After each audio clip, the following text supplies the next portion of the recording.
Can you give any advice on repairing and rebuilding a relationship or a marriage after an instance of broken trust? Yeah, absolutely. Listen, without doubt, the number one ways people will break your trust within a relationship is going to be, being unfaithful. And if someone has cheated in the relationship, more often than not, that relationship is not repairable. However, it can be done. So to answer the question, you need to understand your ability to forgive.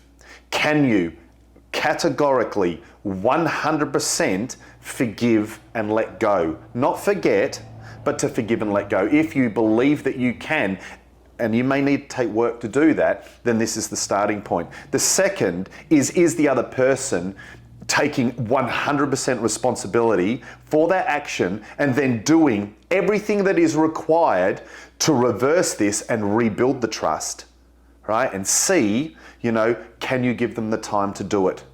These are 3 key areas that you need to focus on. Stay strong.